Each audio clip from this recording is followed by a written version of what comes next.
کہا زہر موجود ہے. اس نے کہا لا کہ بھائی کوئی زہر نہیں ہے اس میں, کسی طرح سے بالکل یعنی محفوظ ہے, آپ آرام سے کھا کر دیکھیے. انہوں نے کہا ہرگز نہیں ہو سکتا.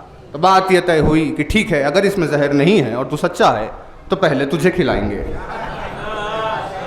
اور پھر اس کے بعد ہم کھائیں گے.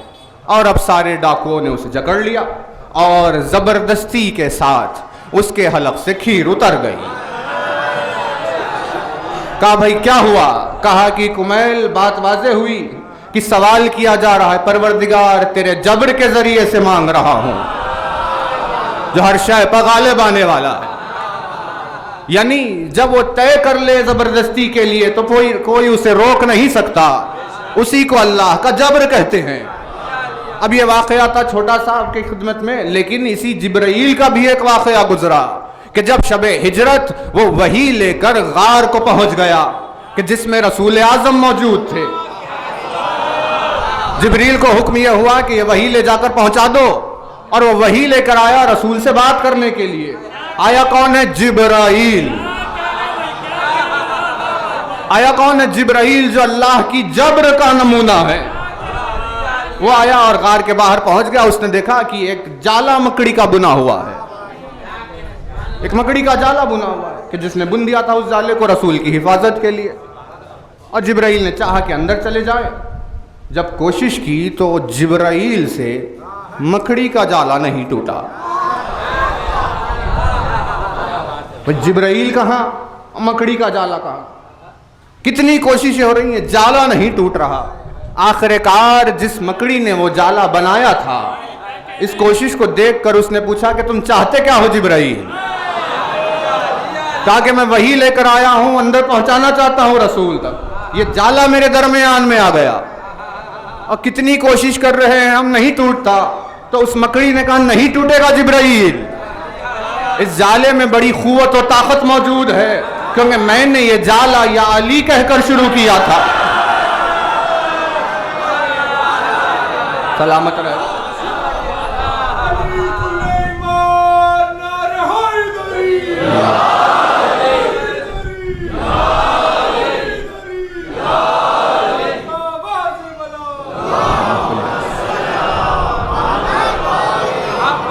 اس نے کہا میں نے جالا علی کہہ کر شروع کیا تھا, یہ ٹوٹے گا نہیں اس وقت تک جب تک کہ تم پھر سے علی کو نہ پکارو جبرائیل. تو بات واضح ہوئی کہ جبرائیل ہونے کے باوجود بھی ایک مقام پر عاجز آ گیا. کہا کہ بھائی اللہ کی زبردستی ہے ہم, اور ہم عاجز آ جائیں ایسے مقام پر, کیا ہو رہا ہے؟ کہا یہ ہے اللہ کا وہ جبروت جو ہر کسی پر غالب آ جاتا ہے. بات واضح, یعنی دعائے کمیل چل رہی ہے. علی کے القاب و اسما سے اس کا ابتدا اور آغاز ہوا. بات آگے بڑھی. مولا نے کہا ٹھیک ہے کمیل, اور ایک وسیلہ سنو. وَبِعِزَّتِكَ الَّتِي لَا يَقُومُ لَهَا شَيْءٌ. پروردگار سوال کر رہا ہوں, تجھ سے مانگنے کے لیے آیا, تیری عزت کے وسیلے سے لا یقوم لہا شیء, کہ تیری وہ عزت کہ جس کے سامنے کوئی نہیں ٹھہر سکتا, جس کے سامنے کوئی شے نہیں ٹھہر سکتا. جو تیری عزت کے سامنے ہے وہ ذلیل ہے. پروردگار کی عزت کے ذریعے سے سوال ہوا. اس عزت کی ایک واضح ترین آیت آپ نے ہزاروں مرتبہ سنی ہے, آیہ ملک کے نام سے مشہور ہے. بسم اللہ الرحمن الرحیم. قل اللہم مالک الملک تؤتی الملک من تشاء وتنزع الملک ممن تشاء وتعز من تشاء وتذل من تشاء بیدک الخیر. یہ آیت ہے. کیا کہا کہ اے میرے حبیب آپ کہیے, آپ ان سے کہیے کیا اللہم مالک الملک, کہ آپ ان سے کہیے کہ میرا پروردگار ملک کا مالک ہے. وہ جسے چاہتا ہے ملک عطا کرتا ہے, جس سے چاہتا ہے ملک چھین لیتا ہے, اور جسے چاہتا ہے عزت دیتا ہے, اور جسے چاہتا ہے اسے ذلیل کر دیتا ہے. یہ سارے کام وہ اپنے خیر ہاتھ سے کرتا ہے. یہ آیت ہے. آیت کی ابتدا کس سے ہوئی؟ آپ ان سے کیا کہیے کہ اللہ ملک کا مالک ہے. ملک کا مالک ہے اللہ. ملک. لوگوں نے کیا کہا؟ لوگوں نے سمجھا کہ بھائی ملک کا مالک یعنی یہ زمین، یہ آسمان، یہ چاند، سورج، ستارے، سب کچھ، ان تمام چیزوں کا اللہ مالک ہے. یہ ساری کائنات اس کا ملک ہے اور وہ اس کا مالک ہے نا، مالک الملک. لیکن مولا نے جب توحید کا درس دیا تو مولا نے اس کا مزاج بتایا کہ کیا ہے. اس کا مزاج بتایا، کیونکہ بغیر اس کے مزاج کو جانے جس نے اسے مانا اس نے اسے مانا ہی نہیں. بھائی ہے نا، رولنگ یہی ہے. کوئی کہتا ہوا پھرے کہ بھائی میں اللہ کو مانتا ہوں، اللہ کو مانتا ہوں، نجات نہیں ہے اس کی. اللہ کو ماننا کہنے سے کوئی اللہ کو ماننے والا نہیں ہوتا. نجات کب ہے؟ نجات اس وقت ہے جب وہ اللہ کو ویسے مانے جیسے اس نے منوایا. بھائی بات کلیئر ہے نا؟ جیسے اس نے منوایا. ہم مان رہے ہیں اللہ ہے، لیکن ہم نے یہ مان لیا وہ ظالم ہے، تو یہ بتائیے یہ ماننا کیا فائدہ پہنچائے گا؟ کیونکہ ہم نے اس کو ویسے نہیں مانا جیسے ویسا. اسی لیے اللہ ماننا بھی ضروری ہے اور اللہ کو عادل ماننا ضروری ہے. تو بتایا چلا کہ اللہ کو ویسے ہی مانو جیسے اس نے منوایا ہے. اور اب کسے پتا چلے گا کہ اس نے اپنے آپ کو کیسے منوایا؟ کیسے منوایا؟ پروردگار یہ بتا کہ ہم تجھے کیسے مانیں. تو جس زبان سے اس نے اپنے کیسے ہونے کا اظہار کیا اسی زبان کو لسان اللہ کہتے ہیں. اب اللہ کو وہی مانتا ہے کہ جس نے اللہ کو ویسے مانا جیسے علی نے منوایا ہے. بھائی نازک پہلو ہے، دیکھیں توجہ رہے، بہت نازک پہلو. اگر علی سے ہٹ کر پوری زندگی اللہ اکبر میں گزار دی تب بھی مشرک ہے. اگر اللہ اکبر علی سے سیکھا تبھی مومن ہے. ایگزامپل لے لیجیے، ایگزامپل آپ کی خدمت میں عرض ہے. ایک شخص کیا کر رہا تھا؟ ایسے ہاتھ اٹھائے، آسمان کو دیکھ رہا ہے اور پکارا یا اللہ. مان رہا ہے نا اللہ، جب اسے پکار رہا ہے تو اسے مان رہا ہے. علی نے دیکھا، مولا نے دیکھ کر اس کے قریب آئے اور کہا کہ سن، وہ بلند ہے اوپر نہیں. ہے نا توجہ؟ مولا نے کیا کہا؟ وہ بلند ہے اوپر نہیں ہے. کہا کیوں؟ کہا اسی لیے کیونکہ اگر اوپر ہوگا تو نیچے نہیں ہوگا، دائیں ہوگا تو بائیں نہیں ہوگا، یہاں ہوگا تو وہاں نہیں ہوگا، کوئی اگر ایک جگہ ہو تو دوسری جگہ نہیں ہوگا، کیونکہ وہ ہر جگہ ہے. اسی لیے کسی ڈائریکشن کی نسبت اس کی طرف نہیں دی جا سکتی. اشارہ نہیں کر سکتے کہ بھئی یہاں اللہ ہے یا وہاں اللہ ہے. کیوں؟ کیونکہ وہ مکان میں آتا ہی نہیں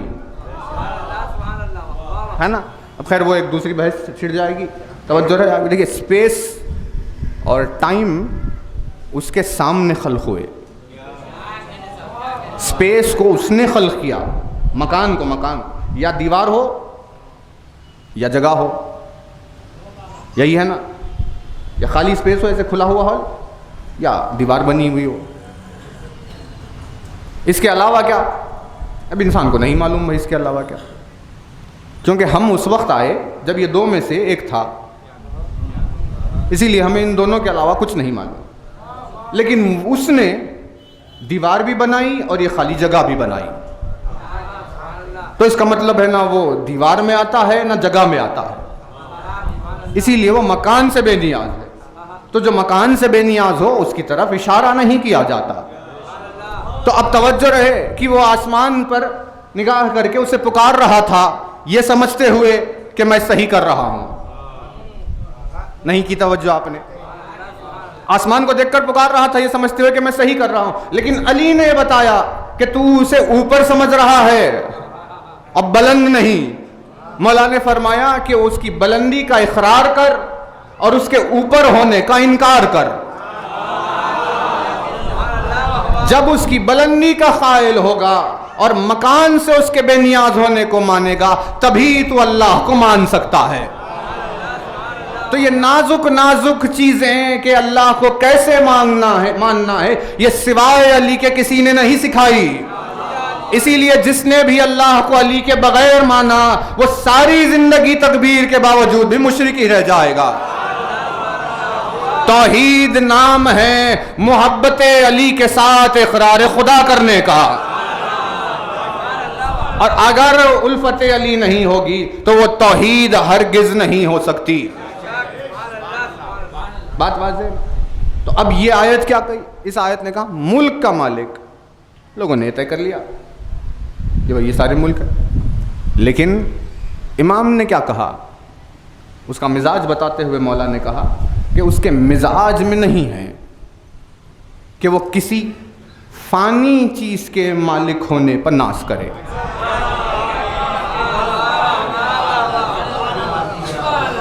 اس کے مزاج میں نہیں ہے کہ فنا ہو جانے والی چیزوں کے مالک ہونے پر ناز کرے۔ بھائی اس کی بات تو بہت دور کی بات ہے، بندے ہیں کچھ ایسے زمین پر اس کے مقدس بندے، مومن بندے، دیندار بندے، ان کی نگاہوں میں دنیا کی کوئی اوقات نہیں ہے نا۔ لوگ ایسے زمین پر تخت و تاج اور ساری دنیا کی بادشاہ، تو انہوں نے کہا چاہیے ہی نہیں کچھ۔ جب ایک انسان کی نظروں میں دنیا اتنی گری ہوئی ہے تو خدا اس دنیا کے مالک ہونے پر ناز کرے گا؟ ہے ہی نہیں ایسا وہ کہ کسی فنا ہونے والی چیز پر ناز کرے، بلکہ اگر اس نے کبھی ناز کیا ہے کسی چیز پر تو ہمیشہ باقی رہنے والی چیز پر ناز کیا ہے۔ اور اس نے کہا میں ملک کا مالک ہوں، میں ملک کا مالک ہوں۔ اس ملک کے تعلق سے پوچھا گیا کہ یہ کیا ہے کہ جس کے مالک ہونے کا اعلان کر رہا ہے، اس کے مالک ہونے کا اعلان کر رہا ہے۔ تو امام نے یہ فرمایا کہ جب سب کچھ ختم ہو جائے گا، جب سب ختم ہو جائے گا، کچھ نہیں رہے گا، تو وہ پوچھے گا لمن الملک اليوم، ہے نا؟ کچھ بھی نہیں ہوگا جب، تو اس دن کیا پوچھے گا کہ بتاؤ آج ملک کس کا ہے؟ بھئی 2-3 ہزاروں سوال اٹھ جائیں اس ایک جملے پہ کہ بھئی جب کوئی ہے ہی نہیں تو آپ پوچھ کس سے رہے ہیں؟ یعنی پوچھنا اس بات کی دلیل ہے کہ کوئی ہے، کیونکہ اگر کوئی بھی نہیں ہوگا تو خدا پوچھے گا کس سے؟ سب ختم ہو گیا، اس دن پوچھا اس نے لمن الملک اليوم۔ بندوں کے ذہن میں سوال اٹھا کہ پروردگار بھئی تجھے جب پوچھنا ہی تھا کہ ملک کس کا ہے تو آج پوچھتا۔ بھئی زمین انسانوں سے بھری ہوئی، جانوروں سے بھری ہوئی، آسمان ستاروں سے بھرا ہوا، سمندر بھرے ہوئے، کیا کیا چیزیں اس کائنات میں موجود نہیں، آج پوچھتا کہ بتاؤ ملک کس کا ہے، تو ہم سب کے سب کہتے کہ تیرا ہے۔ لیکن جب سب ختم ہو گیا اس دن تو پوچھ رہا ہے کہ ملک کس کا ہے۔ تو بات واضح ہوئی کہ سب ختم ہو گیا اور ہر چیز فنا ہو گئی، لیکن خدا کا ملک ابھی باقی ہے، اسی لیے وہ پوچھ رہا ہے کہ بتاؤ آج ملک کس کا ہے۔ تب قرآن نے جواب دیا کہ بھئی یہ ساری چیزیں جب فنا ہوتی ہے تو باقی کیا رہتا ہے؟ اور آواز آئی کہ کل من علیہا فان وَيَبْقَى وَجْهُ رَبِّكَ ذُو الْجَلَالِ وَالْإِكْرَامِ، کہ جو کچھ بھی ہے وہ سب کچھ فنا ہونے والا ہے، اور اگر کچھ باقی رہنے والا ہے تو وہ اللہ کا چہرہ باقی رہنے والا ہے۔ یبقى وجہ ربک، اسی وجہ خدا کو وجہ اللہ کہتے ہیں۔ اور اللہ نے جب اپنے مالک ہونے کا ناز کیا تو اس زمین و آسمان کے ہونے کا نہیں، بلکہ اسے ناز ہے اس بات پر کہ میں علی جیسے وجہ اللہ کا مالک ہوں۔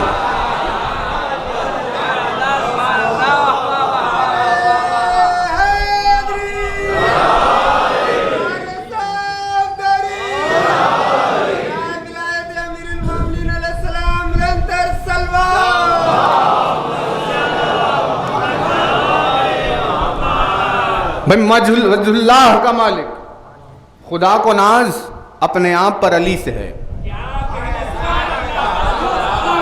اسے اپنے آپ پر ناز خدا علی سے ہے۔ مومنین کی بھی بات لے لیجئے، کسی مومن کی آپ بات لیجئے، بھئی ہم تو یہ نہیں کہتے کہ ہم مومن ہیں، لیکن آپ میں سے جتنے مومنین بیٹھے ہیں اس سے آپ پوچھئے بھئی آپ کے پاس جائیداد ہے کروڑوں کی، یہ ساری چیزیں ہیں آپ کے اختیار میں کیا نہیں؟ کتنے خوش نصیب ہے آپ۔ مومن کا مزاج کیا جواب دے گا؟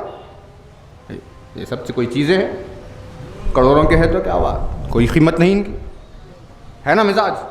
ایمان والے کا مزاج تو یہی ہے کہ بھائی دنیا میں کوئی چیز پہ ناز نہیں۔ تو پھر اگر آپ پوچھیں اس سے کہ بھائی اتنی جائیداد کے باوجود ان میں سے کسی چیز پر آپ کو ناز نہیں، تو یہ بتائیے کہ آپ کو ناز کس پر ہے؟ تو وہ کیا کہے گا؟ مجھے ناز ہے اپنے آپ پر اس بات سے کہ میں غلام علی ہوں۔ یعنی بندہ اپنے آپ پر ناز کر رہا ہے علی کی وجہ سے، معبود اپنے آپ پر ناز کر رہا ہے علی کی وجہ سے۔ تو بات ظاہر ہوئی کہ جب بھی کوئی صاحب ظرف اگر اپنے آپ پر ناز کرتا ہے تو علی کی وجہ سے کرتا ہے۔ اسی ملک کو علی کہتے ہیں۔ آیت نے کہا اے میرے حبیب آپ ان سے یہ کہیے کہ اللہ ملک کا مالک ہے۔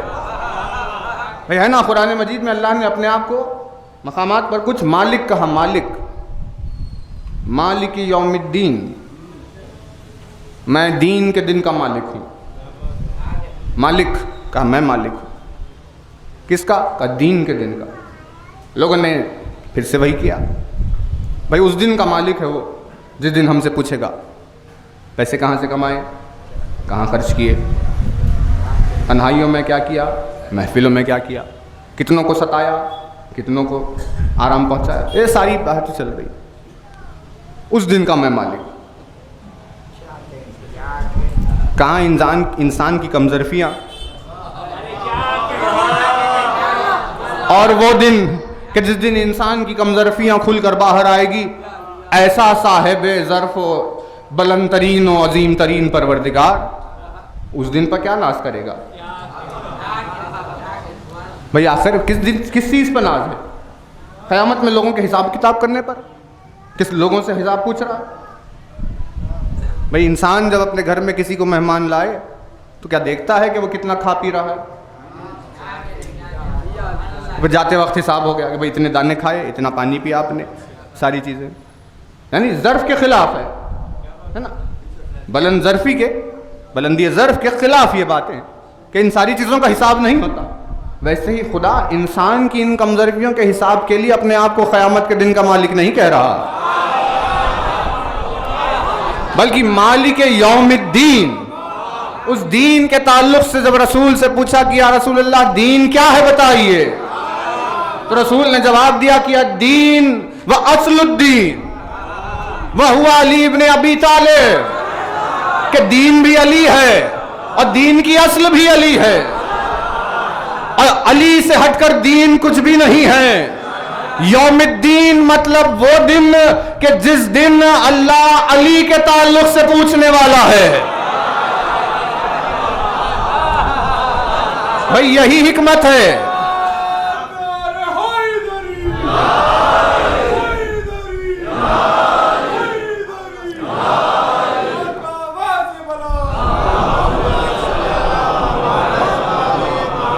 بھئی یہی حکمت ہے کہ جب خسیم الجنت والنار علی ہے تو مالک یوم الدین علی کیوں نہیں؟ کتنی نازک بات ہے۔ جنت و جہنم تقسیم کون کریں گے؟ علی کے ہاتھ میں جنت و جہنم کا تقسیم کرنا ہے۔ اور قرآن نے کیا کہا؟ جس میں خدا نے اعلان کیا میں مالک یوم الدین ہوں۔ پروردگار ساری چیزیں تو نے علی کو دے دی، قیامت کے دن کا بھی حساب اسی کو دے دے، ہے نا؟ جواب کیا ہے؟ کہ جواب یہ ہے کہ قیامت کے دن جو حساب کتاب ہوگا وہ علی نہیں ہم کریں گے۔ کہا کیوں پروردگار؟ کہا وہ اسی لیے کیونکہ مزاج علی میں یہ کرم پایا جاتا ہے کہ وہ اپنے دشمن کو بھی معاف کر دے گا۔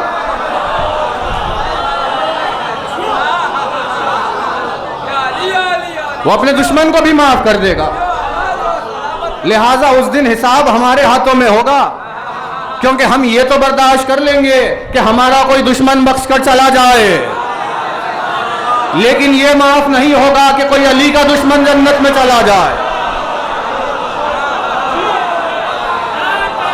سلامت رہے۔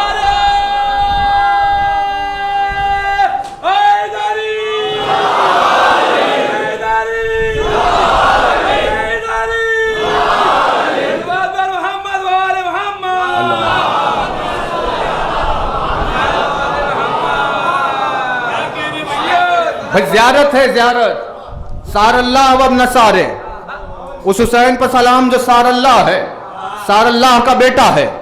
سار اللہ کسے کہتے ہیں؟ سار اللہ کہتے ہیں اسے کہ جس کا بدلہ اللہ لے گا، یعنی قیامت کے دن حسین کا بدلہ حسین نہیں لیں گے بلکہ حسین کا بدلہ اللہ لے گا۔ کہا کیوں؟ کہا وہ اسی لیے کیونکہ اگر ہم حسین کے ہاتھ میں بدلہ چھوڑیں تو حسین کے کرم سے بعید نہیں کہ اپنے دشمن کو معاف کر دے۔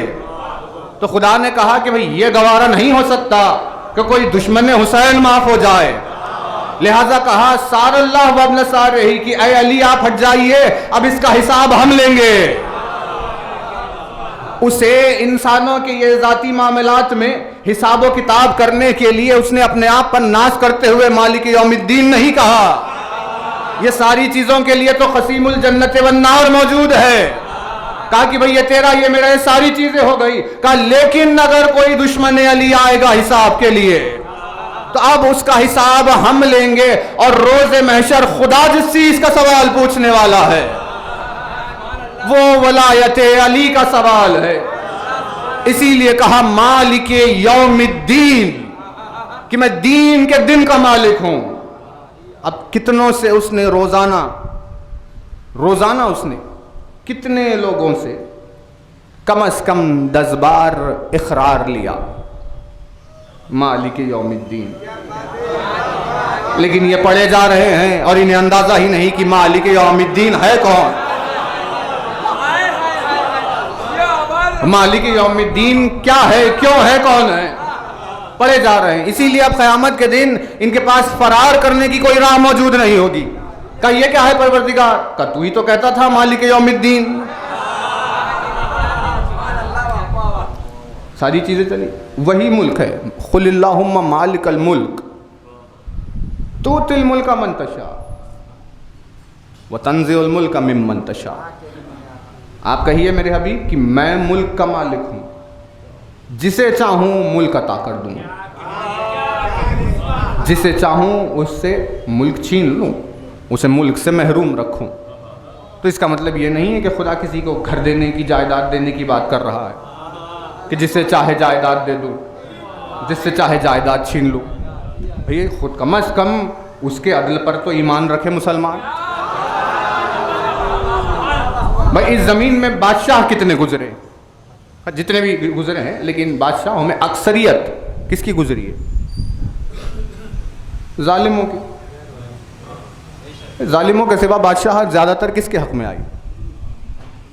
فرعون کے دیکھیے بادشاہ ظالم، شداد کی بادشاہ ظالم، نمرود کی بادشاہ ظالم، قارون کی بادشاہ ظالم، دنیا میں انبار پیسوں کا جن کے پاس ہے سب ظالم ہے نا۔ اس نے جب پوچھا مولا سے یا علی یہ بتائیے علم افضل ہے یا دولت افضل؟ علی نے کہا علم افضل۔ اس نے پوچھا کیوں؟ علی نے کہا اسی لیے کیونکہ علم انبیاء کی وراثت ہے اور دولت ظالموں کی وراثت ہے۔ تو یہ فرعون کو اتنی بڑی جائیداد دے دی تو کیا خدا فرعون سے راضی ہے کہ یہ لو ہماری طرف سے ملک لے لو؟ یہ جتنے ظالم ہیں ان کے پاس دولت کے انبار تو ہیں، لیکن ایک تنکے کے برابر علی کی محبت نہیں، کیونکہ اللہ نے انہیں محبت علی نہیں دی، ان سے علی کی محبت سے انہیں محروم رکھا ہے نا۔ اسی کو اس نے ملک کہا کہ میرا ملک ہے علی، میں جسے چاہوں اس ملک میں سے عطا کروں اور جسے چاہوں اس ملک سے محروم رکھوں، جسے چاہوں اس ملک سے محروم رکھوں۔ اب یہاں تشاء کے جو معنی ہے کہ دیکھیں جسے چاہوں کا مطلب ایسا نہیں ہے کہ خدا اہل کو اس کا حق نہ عطا کرے، بہت توجہ رہے۔ جسے چاہوں کا مطلب یہ نہیں ہے کہ اہل کو محروم رکھا اور نہ اہل کو دے دیا، ایسے نہیں، بلکہ تمام تر لوگوں میں جس نے محبت علی کی کوشش کی اور چاہا کہ اپنے آپ کو صراط مستقیم پر لے کر آئے، تب خدا نے چاہا کہ ہاں اسے کچھ ملک عطا ہو۔ توجہ نہیں کی آپ نے، کچھ ملک عطا ہوگا، پورا ملک عطا نہیں ہوگا، کیونکہ جب کچھ ملک کا بوجھ سلمان نہیں اٹھا سکتا تو سارے ملک کا بوجھ کوئی انسان کیا اٹھائے گا؟ تو اس نے ملک عطا کر دیا، جسے اس نے اہل دیکھا اسے ملک دیا، اور جسے اس نے اہل نہیں دیکھا اس سے ملک چھین لیا، اسے ملک سے محروم رکھا۔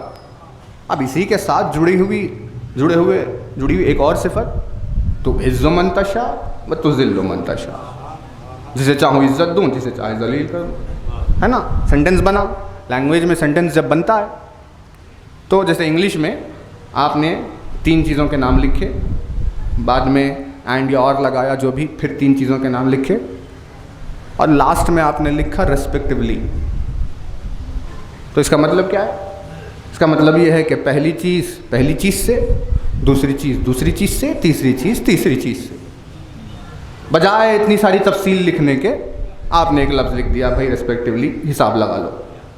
اسی انداز میں آیت نازل ہوئی، جسے چاہے ملک عطا کرے، جس سے چاہے ملک محروم رکھے، جسے چاہے عزت عطا کرے، جسے چاہے ذلیل کر دے۔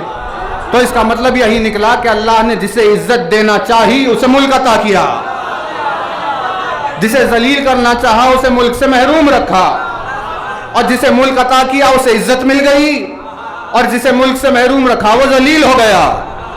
تو پتہ یہ چلا کہ عزت نام ہے علی کی محبت کا، اور ذلیل ہو جانا نام ہے علی کی دشمنی کا۔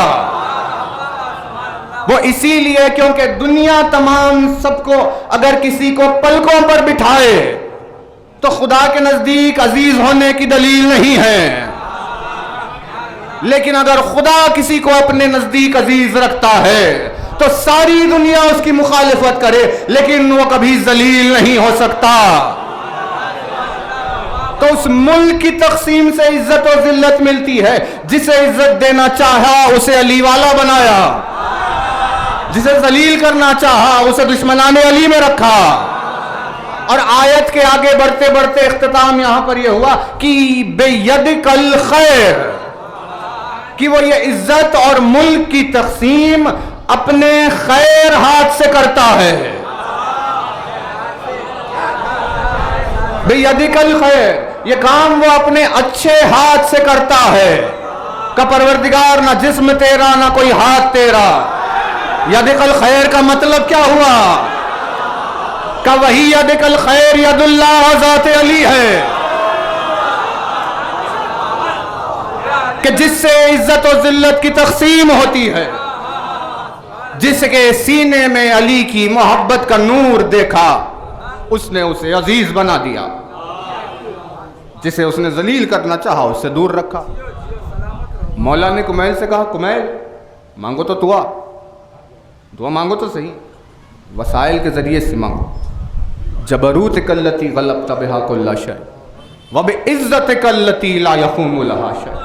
میرے پروردگار میں تجھ سے سوال کر رہا ہوں تیری عزت کے وسیلے سے، تیری عزت کے وسیلے سے سوال کرنے آیا ہوں، جس کے سامنے کوئی کھڑا نہیں ہو سکتا، اس کے سامنے جو کھڑا ہو جائے گا خود ہی ذلیل ہو جائے گا۔ اس عزت کے ذریعے سے دعا مانگ۔ پھر سے کمیل نے غور و فکر و جب تدبر سے دیکھا، وہ ظاہر میں عزت دکھائی دی، اس کا باطن علی دکھائی دیا۔ دعائے کمیل کا آغاز ہی اسماء علی سے ہو رہا ہے۔ اب جس نے عرفان علی ہی نہیں حاصل کیا اسے یہ دعا کیسے فائدہ پہنچائے گی؟ یعنی جس ہستی کے وسیلے سے بات بڑھ رہی ہے اسی سے محروم۔ اسی لیے کبھی بھی قرآن کی آیتوں کے لیے بھی، چاہے وہ حدیث و زیارت ہو، دعا ہو، کچھ بھی کیوں نہ ہو، بھئی زیارت کر رہا ہے، اشہد انک قد اقمت الصلاۃ، قرآن پڑھ رہا، الحمدللہ رب العالمین، کوئی دعا کی اس نے، وبقوتک التی قہرت بہا کل شیء، کچھ بھی۔ مولا نے تاکید کی، دیکھو جب پڑھ رہے ہو تو اسے سمجھ کر پڑھو۔ افلا یتدبرون القرآن، انہیں کیا ہو گیا ہے؟ کہ یہ قرآن پر غور کیوں نہیں کرتے. وجہ ہے نا, اللہ نے پوری قرآن مجید میں قرآن کے یاد کرنے کا کہیں مطالبہ نہیں کیا کہ حافظ قرآن بن جاؤ, پورا قرآن یاد ہے. کہیں بھی نہیں ہے کہ بھئی قرآن کو یاد کر کے بیٹھ جاؤ. لیکن کس چیز کا مطالبہ؟ کہا کہ بھائی یاد کرنا تو دور, تیزی سے پڑھنا اور دور. رک رک کر, ٹھہر ٹھہر کر, سمجھ سمجھ کر پڑھو کہ کیا پڑھ رہے ہو. بھلے ہی تم نے ایک آیت کیوں نہ پڑھی ہو, لیکن اگر اس پر تدبر کیا ہے تو قرآن مجید کی تلاوت جس میں تدبر شامل نہیں تھا اس سے افضل ہے. توجہ رہے بہت زیادہ. دیکھیے زمانے آخر چل رہا ہے, اس میں عجیب عجیب ایسی مصیبتیں بہت آئیں گی, جن میں سے ایک مصیبت یہ ہے کہ بھائی پڑھائے جا رہے ہیں پڑھائے جا رہے ہیں پڑھائے جا رہے ہیں, اسی کو خود پتہ نہیں کہ کیا پڑھ رہا ہے. جبکہ شرط کیا ہے کہ دیکھو ایسے پڑھنے کی تکرار نہیں چاہیے تمہارا تدبر, کہ تم سوچو کہ کیا پڑھ رہے ہو. 50 بار پڑھ لیا لیکن معلوم ہی نہیں کہ کیا پڑھا, تو خدا نے بھی اس کے بدلے میں ایک گھر دے دیا. نہیں کی توجہ پھر سے. 50 بار پڑھا, 100 بار پڑھا تو اللہ نے ایک گاڑی دے دی, یہ لے اور خاموش ہو جا. تو یہ گھر اور گاڑی ہمیں کیوں دے رہا ہے پروردگار؟ کہا تیری نیت بھی تو یہی تھی, تو نے پڑھا ہی اسی لیے ہے کہ بھئی 50-100 بار پڑھیں گے تو یہ مل جائے گا, اسی لیے ہم نے پڑھا اور یہ مل گیا تجھے. لیکن جسے خدا کی عزت چاہیے ہو وہ ایسے تیزی سے پڑھتے ہوئے نہیں نکلتا, بلکہ ایک ایک لفظ پر سوچتا رہتا ہے کہ آخر یہ کمیل مان کیا رہا ہے. زمانے آخر کے ان پریشانیوں سے خدا مومنین کو محفوظ رکھے. لیکن اپنے جوان بھائیوں سے میں اتنی ہی بات کہوں کہ دیکھیے جب بھی کوئی لفظ سنے, جب بھی کوئی کلمہ سنے, تو ہمیشہ اس پر اپنی عقل سے غور کرے کہ وہ کیا کہہ رہا ہے. انسان کے مزاج میں لالچ پیدا کرنا دعاؤں کا مقصد نہیں ہے کہ زیارتوں اور دعاؤں کے بدلے میں انسان لالچی بنے بیٹھ گئے کہ یہ پڑھیں گے یہ ملے گا, یہ پڑھیں گے. کہ دعائیں اسی لیے آئی ہیں, زیارتیں اسی لیے آئی ہیں, آیتیں اسی لیے آئی ہیں, احادیث اسی لیے آئی ہیں تاکہ پڑھنے والے کو خدا کی عزت حاصل ہو جائے. بہت نازک منزل ہے. دیکھیے وقت خیر ہو گیا, وہ مجلس کا وقت جو یہاں ابھی شروع بھی ہو گئی ہوگی. ایک بات آ گئی درمیان میں آپ سے کہتے ہوئے مجلس تمام کرے, کل کی اس مجلس کے تعلق سے ہے, کیونکہ 2 لوگوں نے پوچھا, اسی لیے اس خاکسار کو یہ خیال آیا کہ یہ آپ کے ذہن میں بھی اٹھ سکتا ہے, اسی لیے ہم اس کی وضاحت کر دیں. ایک مومن بھائی نے ہمارے کل جو اس ناچیز نے پڑھا تھا کہ جب یونس سے کہا گیا کہ بھائی گواہی دو, سوال یہ اٹھا کہ کیسے ممکن ہے کہ ولایت علی کے بغیر کوئی نبی بنا. جب علی کی ولایت کے بغیر نبی نہیں ہو سکتا تو یونس تو نبی ہے, تو پھر اس کے بعد یہ کیوں کہا گیا ہے نا, یہ سوال ہے. اور بہت زیادہ خوشی کی بات یہ ہے کہ سوال سلجھنے کے لیے اگر پوچھا گیا تو پوچھنے والے اور جس سے پوچھا گیا دونوں کے علم میں اضافہ بھی ہوتا ہے اور دونوں کے رشتے میں محبت بھی پیدا ہوتی ہے نا. تو اس کی بات صاف سیدھی بات یہ ہے کہ ہر مومن نے بھی علی کی ولایت کی گواہی دی, آسمان پر گواہی دی تبھی تو مومن پیدا ہوا. لیکن آسمان پر گواہی کی تصدیق اس زمین پر ہونی ضروری ہے. اس کا مطلب ہرگز یہ نہیں ہے کہ کوئی یونس کی عصمت پر شک کرے کہ بھئی وہ نبی ہے یا نہیں ہے. اس بات میں کوئی شک نہیں ہے کہ یونس نبی ہے اور نبی معصوم ہوتا ہے. اللہ نے بتایا یہ کہ مچھلی کے پیٹ میں جانے سے بچ جاتے اگر ولایت علی کو دوہرا لیتے. بھئی آیت آئی کہ اگر آپ نے یہ نہیں پہنچایا تو کچھ نہیں پہنچایا, آیت بلغ ہے نا. تو اس کا مطلب کیا ہوا؟ اس کا مطلب ہرگز یہ نہیں ہے کہ رسول اسے پہنچانے سے پیچھے ہٹ رہے تھے.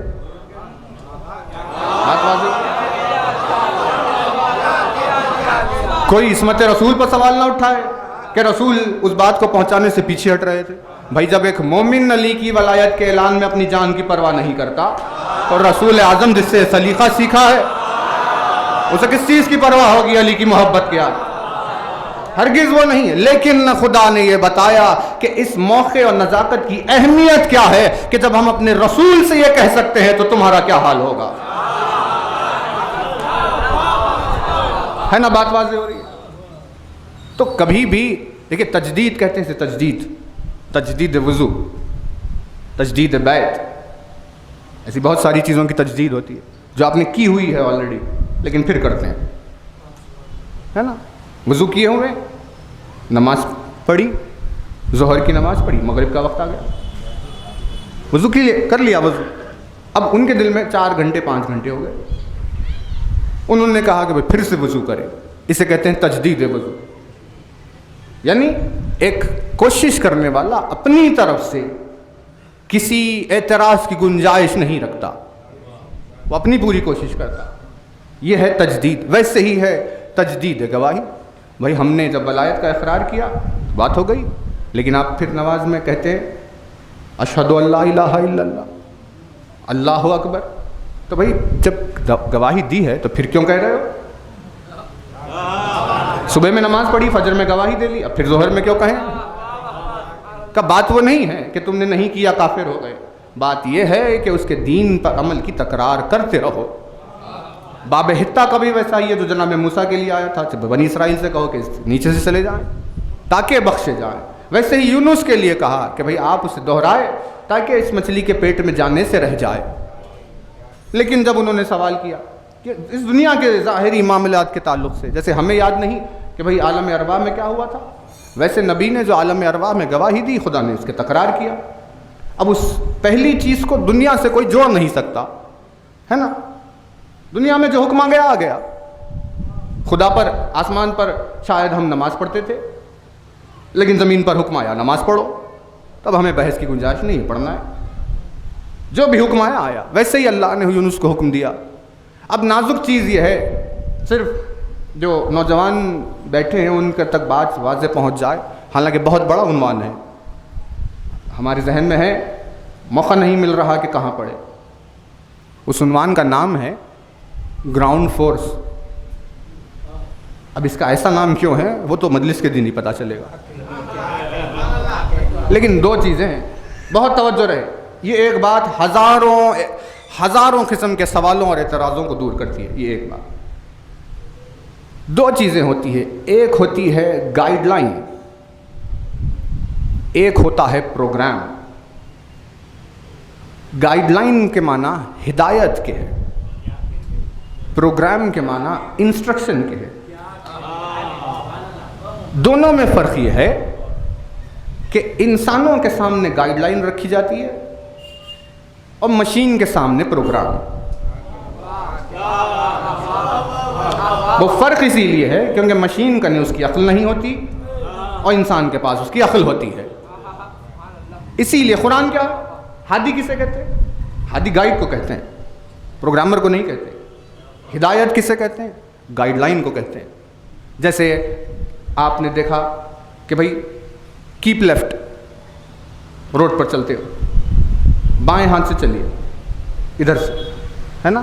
یہ کیا ہے؟ یہ پروگرام نہیں ہے، انسٹرکشن نہیں ہے، گائیڈ لائن ہے. اس کا مطلب یہ ہے کہ اگر آپ ادھر سے جائیں گے تو ایکسیڈنٹ ہوگا، لیکن ایسا نہیں ہے کہ اگر لیفٹ پر رہیں گے تو ایکسیڈنٹ نہیں ہوگا. اس کا مطلب یہ ہے کہ آپ لیفٹ پر رہیے تاکہ ایکسیڈنٹ سے محفوظ رہیں، لیکن اپنی عقل بھی استعمال کرتے رہیے کہ کہیں کوئی دوسرا تو وہاں سے نہیں آ رہا. اسے کہتے ہیں گائیڈ لائن. یعنی جس کے آنے کے بعد بھی آپ کی سوچ کی ضرورت ہے کہ آپ اپنی سوچ سے پہچانے کے کیا ہے. ویسے ہی جب رسول کے لیے آیا کہ آپ پہنچا دیجئے، اور اگر آپ نے نہیں پہنچایا تو رسالت نہیں پہنچی، تو اس کا مطلب یہ ہوا کہ وہ ایک گائیڈ لائن ہے جس سے واضح ہو کہ عصمت رسول پر کوئی سوال نہیں اٹھ رہا، لیکن اس سے سمجھایا یہ جا رہا ہے کہ علی کی ولایت کی عظمت کیا ہے. تو کبھی کسی حدیث یا کسی آیت کو پروگرام یا انسٹرکشن پر مت لیجئے کہ بھائی یہ لکھ دیا تو بس یہی ہو گیا. کیپ لیفٹ آپ نے کہا تھا، اب آپ پولیس والے سے جھگڑنے لگ گئے کہ بھائی آپ نے لکھا تھا بائیں ہاتھ سے، ہم بائیں ہاتھ سے چل رہے، پھر بھی ایکسیڈنٹ ہو گیا. اب وہ کہے گا بھائی ٹھیک ہے بائیں ہاتھ سے تو چل رہے، لیکن جب ہو رہا تھا تو آپ کر کیا رہے تھے؟ فرق تو یہی ہے انسان میں اور مشین میں. اسی لیے مشین میں پروگرام لکھتے ہیں، اس کو یہ ساری باتیں معلوم نہیں کہ بھائی گاڑی آ رہی ہے، گاڑی جا رہی ہے، کیا کیپ لیفٹ دیکھا بس ادھر سے چلے. اب وہ ٹکر ہو جاؤ، کچھ بھی ہو جاؤ، وہ ویسے ہی رہے گی. لیکن انسان وہ نہیں ہے نا. اسی لیے اے آئی کے اتنے زمانے میں آج بھی مین پاور کی ضرورت ہے. بات واضح. قرآن گائیڈ لائن ہے، پروگرام نہیں. ہادی گائیڈ کو کہتے ہیں جو ہدایت دیتا ہے، لیکن پیروی کرنے والے کو اللہ نے دولت عقل سے نوازا تاکہ وہ ہدایت کی ہادی کے بات کی مفہوم کو سمجھے. بہت توجہ ہے. ہادی کے بات کے مفہوم کو سمجھے. یعنی اگر مفہوم سمجھ میں نہیں آیا تو ہادی کے ہوتے ہوئے بھی کئی لوگ گمراہ رہیں گے. کیوں؟ کیونکہ وہ سارے عقل والے نہیں تھے، اسی لیے ان کو صرف پروگرام چاہیے تھا، گائیڈ لائن نہیں. علی بلائے جا رہے ہیں، بلائے جا رہے ہیں، کوئی علی کی نصرت کے لیے نہیں آ رہا. کہا کیوں؟ کہا کیونکہ ان کے پاس عقل نہیں ہے، انہیں ہادی سمجھ میں نہیں آ رہا. وہ انسان نہیں ہے، وہ ایک مشین کی طرح غلام رہنا چاہتے ہیں. ہے نا بات واضح؟ تو ایسے ہی ہر مقام پر جہاں بھی آپ نے کوئی ایسی چیز سنی ہو تو اس کے لیے یہ بات طے ہو کہ یہ پروگرام تھا یا گائیڈ لائن. ہادی، ہدایت، اس کا مطلب یہ ہے کہ ایک بات کہی گئی ہے اور اسے انسان کو سمجھ کر عمل کرنا ہے. بس جیسے ہی ایک نقشہ کھینچ دیا اس پر نکل گئے، ویسے نہیں، ویسے ہرگز نہیں. یہ ساری چیزیں انسان کے سینے میں، اس کے سمجھ میں اس وقت آتی ہے جب وہ روزانہ صبح بارگاہ خدا میں دعاؤں میں گڑ گڑاتا رہتا ہے، پروردگار عطا فرما، عطا فرما. انہی عطائیہ کلمات میں جو علی نے کمیل کو سکھائے، انہی میں سے یہ بھی ہے کہ کمیل اس سے دعا کرتے رہنا کہ وہ تجھے توفیق عطا فرمائے. مانگنا ضروری ہے، فہم مانگنا ضروری ہے، توفیق مانگنا ضروری. ان تمام چیزوں کو مانگتے ہوئے یہ دعائیہ کلمات کا ایک سلسلہ چلا. کیا کہنے علی کے الفاظ کے، کیا عظمت ہے لفظوں کی کہ انسان کی عقل میں جس کا لفظ نہیں آتا وہ اس زبان کو کیا سمجھے گا. جب زبان نہیں آتی تو اس وجود کو کیا سمجھے. دنیا ہے، ظلم و ستم کا سلسلہ ہے. یہ وہ کم ظرف مقام ہے دنیا جس نے علی جیسے کبریا صفات کو نہیں پہچانا.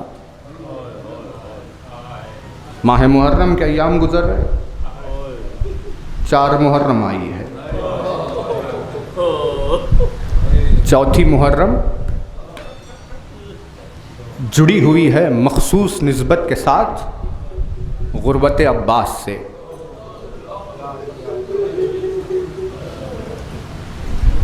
جو ابو الفضل عباس کو باب الحوائج کہہ کر پکارتے ہیں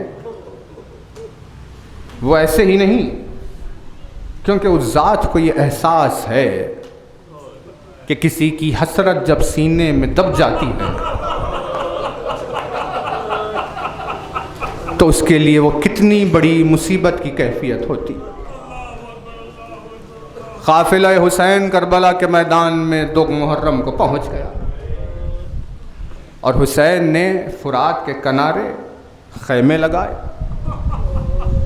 4 محرم کو آمد ہونے لگی لشکر یزید کی طرف سے اور آ کر انہوں نے کہا کہ فرات کے کنارے سے خیموں کو ہٹایا جائے. 2 جملے ہیں آپ کی خدمت میں بس، لیکن احساس ہو کیوں؟ کیونکہ اپنی ساری زندگی عباس یہ سنتے ہوئے بڑے ہوئے ہیں کہ عباس تجھے کربلا کے لیے مانگا گیا. جب بھی کسی موقع پر اس غازی کو جلال آ جاتا تھا تو حسین تھام لیتے تھے کہ رک جاؤ عباس، یہ کربلا نہیں. اب اس کے سینے کا کیا عالم ہو گیا کہ اس کے سینے میں کتنی چیزیں دب گئی ہے، کتنی چیزیں اس کے سینے میں پیوست ہو گئی ہے. یعنی علی کے سر پر ضرب لگی، ابو الفضل عباس کو غضب آیا، حسین نے تھام لیا کہ بھیا عباس تمہیں کربلا کے لیے مانگا گیا، تو اپنی خواہش کو سینے میں رکھ لیا. حسن مجتبیٰ کی شہادت ہوئی، جنازے پر تیر چلے، عباس کو جلال آ گیا، حسین نے روک لیا. مدینے سے حسین چلے، عباس کو جلال آیا، حسین نے روک لیا۔ کعبے سے حسین نے بغیر حج کیے نکلنے کا ارادہ کیا، عباس کو جلال آیا، حسین نے روک لیا۔ بار بار یہی چیز کہ کربلا کے لیے مانگا گیا ہے، اب اس کا سینہ خواہشات کا مدفن بنتا جا رہا ہے کہ جس میں ایک کے بعد ایک حسرت رہ جا رہی ہے۔ انہی تمام میں ایک حسرت یہ بھی تھی عباس کے دل میں کہ حسین کے خیمے فرات کے کنارے نصب رہے۔ 4 محرم کو لشکر یزید کی آمد ہوئی، کہا کہ خیموں کو فرات سے ہٹایا جائے۔ یہ الفاظ سن ایک مرتبہ عباس کو جلال آ گیا، اپنی تلوار سے خط کھینچ دی اور کہا کس میں مجال ہے کہ اس سے آگے بڑھ کر دکھائے۔ اس منظر کو جو کھڑے ہو کر حسین دیکھ رہے تھے تو حسین نے محسوس کیا کہ میں ہر موقع پر عباس کو روکتے ہوئے آ رہا ہوں، لیکن اب اس موقع پر اگر روک دوں تو کہیں عباس کا دم نہ نکل جائے۔ لہذا خیمے میں آ کر اپنی بہن سے کہا کہ اے بہن زینب، عباس کو سنبھال لو کہ جلال آیا ہے۔ ایک مرتبہ فضہ سے کہلوا بھیجا، فضہ نے جا کر کہا کہ مولا شہزادی بلا رہی ہے۔ بس یہ سننا تھا کہ تیزی سے خیمے کی جانب آئے، ہاتھوں کو جوڑ کر عرض کیا کہ اے دختر علی، جلدی سے بتائیے کہ کیوں بلایا ہے، کیونکہ وہاں لشکر یزید آیا ہے اور وہ چاہتے ہیں کہ خیمے فرات سے ہٹائے جائیں۔ یہ سننا تھا کہ زینب نے کہا اے میرے بھیا عباس، حسین کی بھی یہی مرضی ہے کہ خیموں کو ہٹا دیا جائے۔ دشوار ہوا جینا، کب لوٹ کے آؤ گے، روٹھی ہے خوشی مجھ سے، ہر لمحہ نیا غم ہے، دھڑکن کی صداؤں میں تنہائی کا ماتم ہے، بھیا علی اکبر کی فرقت میں یہ عالم ہے، ہر سانس ہے ایک بھالا